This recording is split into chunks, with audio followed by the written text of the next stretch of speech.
more second while we get this all set up. Hello. Thank you for anyone tuning in. So nice to have you. It's an honor and pleasure. Always appreciated. Just one more second while we get it all set up. We thought we were good to go. We were close. Want to make sure everybody can see. Nice and easy. Close. Alright, good. Hello, good morning everyone. I hope everyone's doing well. Off to a good Friday. It's been a wonderful morning here so far, and it looks like we're going to have some beautiful weather, so that's a big plus. Thank you all for joining me for this for a special edition Friday Mindful Moment. Each Mindful Moment consists of about 30 minutes of practice. It's going to be a brief introduction and a review from yesterday, then a 10 to 15 minute lesson. Today's lesson is on shaking and dancing, so it's kind of fun. And then last but not least, we'll be doing a guided meditation followed by a Zen koan, which is a riddle to give us thoughts for departure. Alrighty, so let's go ahead and get started. Pull my hair down because it's that time. Alright. So I like to begin each session by setting an intention. So setting an intention is setting a dedication for the practice. And a dedication for the practice can be an idea, a concept, a mantra, it can be a person, it can be to yourself. But what we're really doing is we're just applying a purpose to our practice. We like to seal in that intention with a deep breath in. And long, deep breath out. Lovely. And next, I like to start each class with this valuable reminder: the real meditation is how you live your life, by Jon Kabat-Zinn. So that's just a valuable reminder to take what we learn on the mat, what we learn in our practice and of mindfulness and meditation, and apply it to our day-to-day living. You know, meditation and mindfulness is when we hit those challenges and those difficulties in life. It's not just when we're sitting on the mat and essentially relaxing, right? So I think that's a really valuable reminder. So now I'd like to briefly review yesterday's koan, and it is a quite well-known koan called Joshu's Mu, and it went a little something like this. A monk asked Joshu, "Has the dog the Buddha nature?" And Joshu answered, "Mu." So I mentioned briefly that this koan, like I said, is very well known, and now Mu is often used as a mantra in meditation practice. From a Buddhist perspective, all sentient creatures, and certainly any animals such as like a dog that has a happy temperament, would be expected to be said to have the Buddha nature. So for Joshu, a Zen master, to say mu, which means no or nothing, that's kind of a shocking and jarring response. So another version of this is how does a dog have the Buddha nature? By pushing him off a cliff. So again, many koans are meant to have a degree of humor or wit to them, but again, this kind of illustrates a lesson here. And I think the lesson here, and there's many levels, but on one level, it's about letting go of authority, right? Joshu, a Zen master, answering a way that was apparently incorrect or deceiving, is a lesson to that young monk about listening to authority for simply authority's sake. Now, going further though, to the depth of Joshu's teaching, Mu, which translates to no or nothingness, is a key teaching. And to fully understand life, we must begin to understand nothingness or nothing. This idea that perhaps something has or has not, that the dog has or has not the Buddha nature, that all of things, all of conditioned existence contain this element of Mu, of nothingness. So even if we ask if an object is real, we're not really asking a question of substance, because all matter by this paradigm has nothingness as part of it. So reality and nothingness, internal and external concepts, haves and have-nots, are all ultimately illusionary and all united under a deeper nature. And that's perhaps the deep depth of the teaching of the koan, or at least my personal interpretation of it. Again, would love to hear your own personal interpretations. And now I like to review at the beginning of each class our working definition of mindfulness. So mindfulness is a combination of awareness, equanimity, and concentration. So awareness is the recognition of existence. Another way to say that is I am and I know that I am. Equanimity is the unconditional acceptance of now, so that would be non-judgment and non-reactivity would be things kind of thinking of equanimity. And then concentration is the intention to keep in the mind's attention the cultivation of awareness and equanimity. So you can be concentrating on really anything, but in the particular practice of mindfulness, we're funneling our concentration towards equanimity and awareness. Those are those definitions right there. Lovely. So today's topic of discussion is shaking and dancing. I figured since today's Friday, we could do a little bit more of a fun topic, and all of the information in this session or whatever is derived from this book right here, The Transformation: Discovering Wholeness and Healing After Trauma by James S. Gordon. He's an MD doctor, and this is, I believe, the second section of the book. So again, I highly recommend checking out this book, and this is where the information is derived from. So let's begin. Movement and its effects. So movement is essentially, textbook definition, a change in place or position. But what movement really does is it melts our frozen bodies. It helps us release emotions, and it can help us raise energy. It lifts troubles of the mind and increases neurotransmitters, particularly serotonin, dopamine, and endorphins. Movement also creates new neurons in the hippocampus, which can thereby decrease anxiety. Movement can also increase greater resilience, improve mood, relief from protection and against depression, and then improve sleep and memory. And again, these are all, textbooks. These are from scholarly research. I highly recommend taking it out. This is all from The Transformation, that book I just showed you, and then as well as a greater capacity for focus. So there is a scholarly literature to back up all these claims that movement has a positive effect on all of these things. We see in order to move. We move in order to see. William Gibson. William Gibson was an American-Canadian speculative fiction writer, an essayist, and widely credited with pioneering the science fiction subgenre known as cyberpunk. So briefly, I wanted to touch upon what is movement versus exercise. Exercise, in my personal definition, is a controlled movement that is goal-directed. It has a goal. You're exercising with a goal in mind. I think that's imperative. If you're trying to do exercises, you have a goal. I think that's great, and I think that's important. Movement, though movement may be controlled at first, expressive movement is about becoming spontaneous and liberating. It's not about having a formalized goal. It's not about necessarily even a direction. It's about just doing the movements, and then it becomes a form of expression. So I just want to quickly highlight the difference there between movement and exercise for our context. Consciousness is only possible through change. Change is only possible through movement. Aldous Huxley, well-known English writer, philosopher. He wrote nearly 50 books, both novels, nonfiction works, and a wide range of essays, narratives, poems, particularly including Brave New World. So what is shaking? Well, it releases stress and trauma from our bodies. Weakness, stiffness, inability to act or feel, those are all really good indicators that we have stress or trauma in our bodies.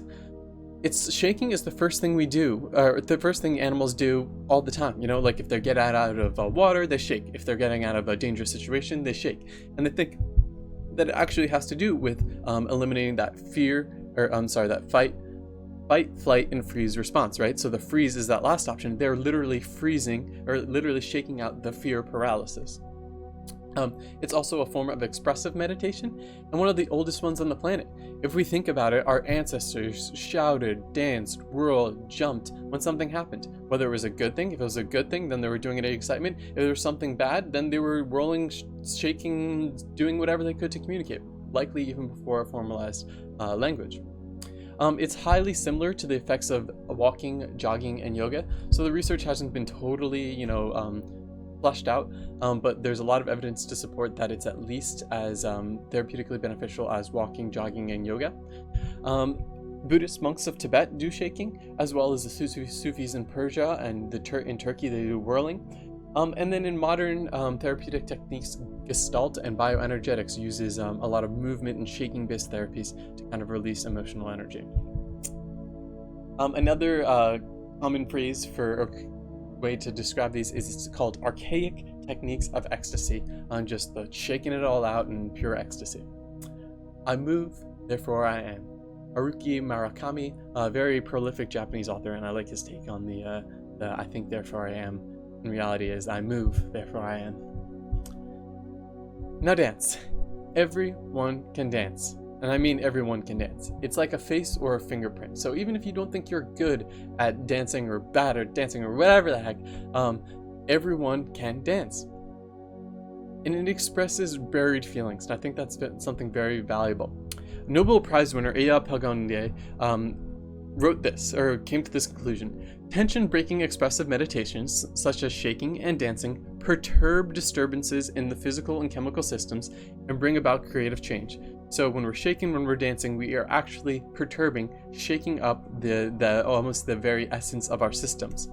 And with that, often a new, morally highly integrated order emerges. So we're shaking up those systems, and after we shake out those systems, when it reorganizes, more often than not, it comes back as a more integrated system. Pretty amazing stuff. Dance when you're broken, dance when you're broken, open. Oh, dance when you're broken open. Dance if you torn the bandage off. Dance in the middle of fighting. Dance in your blood. Dance when you're perfectly free. Rumi, 3rd century Persian poet. He was really prolific, and he united a lot of Muslim and Buddhist and just a bunch of different belief systems, brought them all together under a concept of nonviolence. Perfect. So now we are going to talk about a little bit about what we're going to be doing in this next three-part phrases. The first phase is going to be shaking. So we're just going to be shaking it out for about 4 minutes. It's kind of like a warm-up, really loosening up the muscles. Then we'll be sitting in stillness for a couple moments. And then last, we will be dancing it out. And all of this together is a form of expressive movement to kind of, get us all moving, shaking, and producing. So first things first, to practice proper shake form, you want to be standing with feet shoulder width apart. And then we're going to begin by shaking all the way down from our feet, all the way up to our knees, our hips, and then eventually we'll have our whole body shaking. Okay? So it does become a full body shake. Starts at the feet, comes all the way up to your body, and then we're just fully shaking, right? And there's no right way to shake, there's no wrong way to shake. It's really about just getting the movement in there. Good. And now, to help us shake, I've got a little song for you.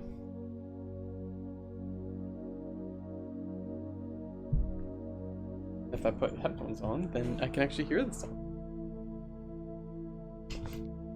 We'll go ahead and start shaking. Shaking it all up. Shaking at the bottom.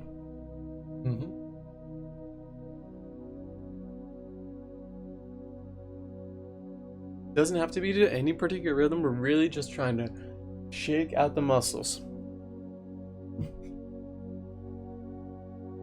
Start all the way at the bottom, shaking all the way up. Really trying to let go of any tension in the neck, the shoulders, chest. Feeling the looseness in your hips, in your knees, all the way down to your ankles. And shaking it out at any rhythm that feels good to you. And this is a workout. We're shaking it out from deep within our muscles, right? We have all of the stored energy, this tension. When was the last time you moved these muscles in this way, right? Might be tuning into some tension, some tightness you didn't feel. Shake it out. And just keep shaking. We're maybe halfway. Start feeling some new sensations. I just started feeling some new places in my back. Shake it all out.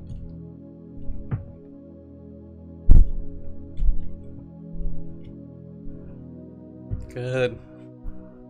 Nice and loose. Shaking. We're just shaking here. There's no right way to shake, no wrong way to shake. We're just shaking with our whole bodies. Around the world. Good. Good shakes. Who knew 4 minutes could feel so long? Good. Don't stop. Shake it out.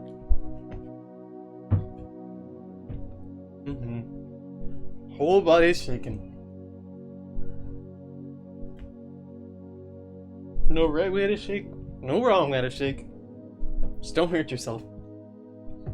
Please. And if you do, so good. Good. Shake it out. On the top to the bottom. We're shaking it out.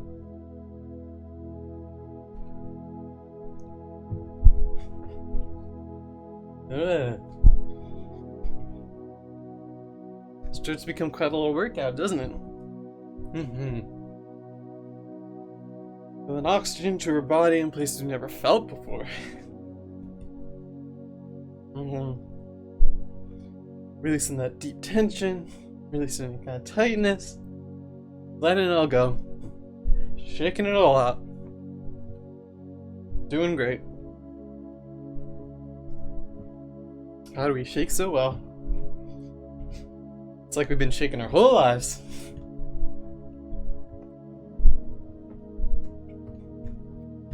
All right. And with that, whew, yeah, there we go. That brings us to the end of our shake. And it moves us into stillness.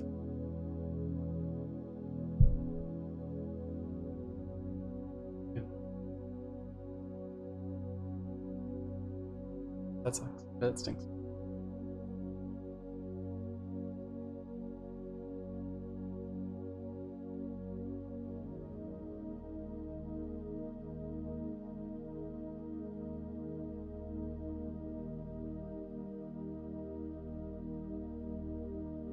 Knowing what stillness feels like.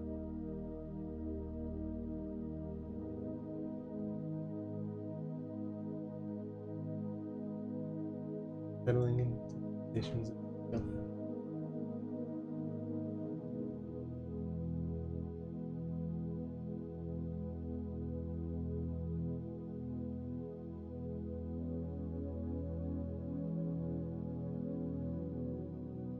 Yeah.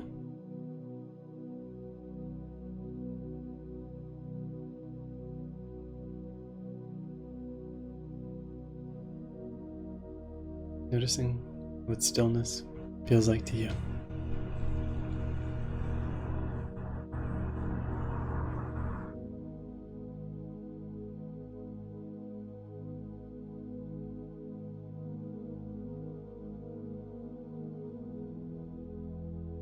Lovely. And for our final phase, we will be engaging in some free form dance. Let it happen. Let yourself express yourself, however that may be.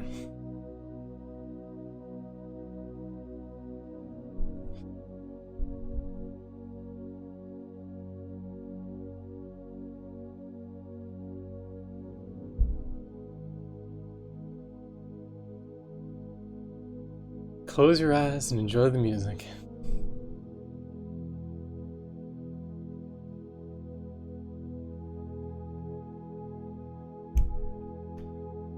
Dancing however you want to dance, doing whatever you want to be doing. This is the freedom of the moment.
Mm-hmm.